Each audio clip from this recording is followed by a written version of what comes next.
বাসর রাত, ওইদিকে উহুদের যুদ্ধ চলতেছে, রাসূলের সাথে সাহাবায়ে কেরামদেরকে নিয়ে বেঈমানের বিরুদ্ধে রাসূলের হুঙ্কারের আওয়াজ চলে, যুদ্ধ চলে। রাসূল যুদ্ধ করতেছেন বেঈমানদেরকে নিয়ে। ওইদিকে হানজালা রাদিয়াল্লাহু তাআলা আনহু বিবিকে নিয়ে বাসর ঘরে আরামায়েশে জীবন মত্ত হয়ে গেল। কিতাবের মধ্যে পাইলাম হানজালার শরীরটা নাপাক, কেমন হঠাৎ জানি কে গভীর রাত আওয়াজ দিল, কুতিলা মুহাম্মদ সাল্লাল্লাহু আলাইহি ওয়া আলিহি ওয়াসাল্লাম। বেঈমানেরা মিথ্যা সংবাদ ছড়াইয়া দিয়েছে। মুসলমানদেরকে যদি ঘায়েল করতে চাও, মুসলমানের দুর্বল জায়গায় আঘাত করো। মুসলমানের দুর্বল জায়গা কোনটা? যদি বলো মুহাম্মদ নামক মানুষটা মারা গেছে, মুসলমানদের বিরুদ্ধে এমনিতেই যুদ্ধ জয় করতে পারবা।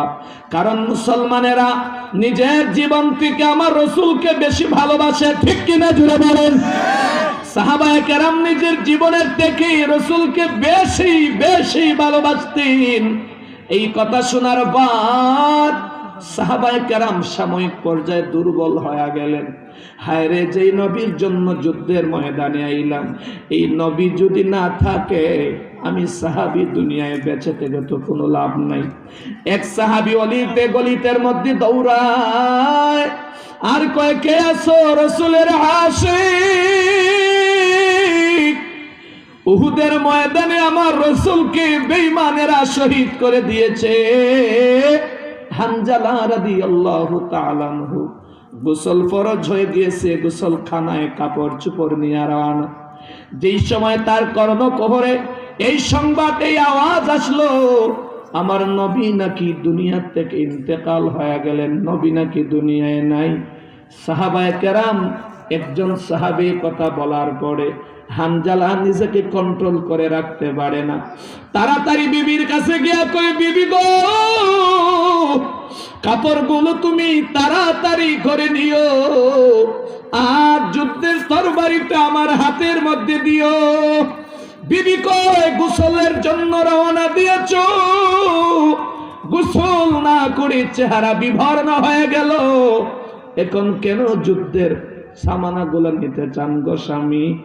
এইবার হানজালা কান্দে আর ডাক দিয়া কই, বিবি রে, যেই দুনিয়ায় আমার নবী নাই, এই দুনিয়ায় আমি হানজালাও থাকতে পারি না। আর জুরি সুবহানাল্লাহ। হানজালা রাদিয়াল্লাহু তাআলা আনহু কয়, বিবি রে, তাড়াতাড়ি আমার বিদায় দিও, রাসূলের দুশমনের হত্যা না করা পর্যন্ত আমি আর বাড়িতে আসব না। রাসূলের দুশমনকে হত্যা না করা পর্যন্ত আমার মুখ আর দেখবে না। ও বিবি, আমি যদি শহীদ হয়ে যাই, আল্লাহর কাছে দোয়া করিও, আল্লাহ পাক যাতে আমি হানজালাকে শাহাদাতের মৃত্যু নসিব করেন। আল্লাহু আকবার, জোরে বলো। হানজালার বিবি, ও শেরপুরের মুসলমান, ও আমার আম্মা জানেরা, ও আমার বাবারা, দিলের কানটা লাগাইয়া ভালো করে বুঝিও রে বাবা, যেমন স্বামী তেমন বউ আল্লাহ মিলাইয়া দিছে। হানজালার বিবি হানজালাকে আর বাধা দেয় না, শুধু হানজালার কাছে একটা কথাই বলে, গো স্বামী আমার, আপনি আমার কাছ থেকে বিদায় হয়ে যাবেন, দিলে কেমন জানি সাক্ষী দেয় গো আমার স্বামী, আপনি আর গাজী হইয়া আমার বুকে ফিরে আসবেন না। আমার কেমন জানি দিলে সাক্ষী দেয়, উহুদের প্রান্তরে আপনি রাসূলের সাথে আপনি শাহাদাত বরণ করবেন। সুবহানাল্লাহ, জোরে বলেন না। তবে স্বামী আমার, আপনার কাছে আমার একটা জীবনের শেষ আবদার। হানজালা ডাক দিয়ে কয়, বিবি রে, তাড়াতাড়ি বলো। এইবার বিবি ডাক দিয়া কয়, স্বামী আমার, লাজুক অবস্থায় আপনার চেহারাটা ভালো করে আমি দেখতে পারি না। ও স্বামী, আপনার চেহারা খানা আমার জীবনের শেষবারের মতো দেখায়া যাবেননি, কিয়ামতের ময়দানে যাতে চিনতে পারি আপনি হানজালা আমার স্বামী।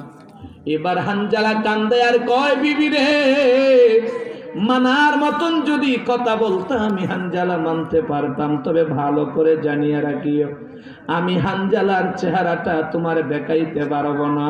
বিবি কাকতি মিনতি করে, স্বামী আমার একবার চেহারাটা দেখায়া দাও। হানজালা কান্দায়া ডাক দিয়া কই, ওই স্ত্রী আমার, এই বিদায় লগ্নে যদি তোমার চেহারার দিকে আমি তাকাই, তুমিও যদি আমার স্বামীর চেহারার প্রতি তাকাও, তাহলে তোমার প্রতি আমার একটু মায়া বেড়ে যেতে পারে, আমিও আমার প্রতিও তোমার একটু মায়া বেড়ে যেতে পারে। তাহলে আমার রসুলের ইশক থেকে কিছু ইশক কমে যাবে, আমি তা মানতে পারি না, আমি পারবো না, আমি তোমার চেহারা দেখাইতে পারবো না। হানজালায় কয়, আমার আল্লাহ যদি চায়, আমার আল্লাহ এবং রসুলের জন্য আমি জীবন দিব। আল্লাহ যদি ইচ্ছা করেন, জান্নাতের সিঁড়িতে তোমার আমার দেখা করায়া দিবে। আর জোরে সুবহানাল্লাহ বলে। এবার হানজালা কই, বিবি রে আর দেরি করিও না, তাড়াতাড়ি আমারে তরবারিটা দিয়া দেও। হানজালা রাদিয়াল্লাহু তাআলা আনহু উহুদের প্রান্তে রওনা। উহুদের ময়দানে গিয়া বেঈমান জেডারে পায় গর্দান থেকে কল্লা আলাদা করে তামা শুরু করে দিল। আল্লাহু আকবার, জোরে বলে। এ বাংলাদেশের সুশীল সমাজের মানুষ, এই বয়ান করলে অনেকে বলবে হুজুর জঙ্গি ট্রেনিং দিতে আইছে, হুজুরের জঙ্গি ট্রেনিং দিতে আইছে, হত্যা করা ইসলামে আসেনি। ও বাবা, ভালো করে শুনিয়ে রাখিও, শুধু মিষ্টি খাওয়া সুন্নত নয়, শুধু তসবিহ পড়া সুন্নত।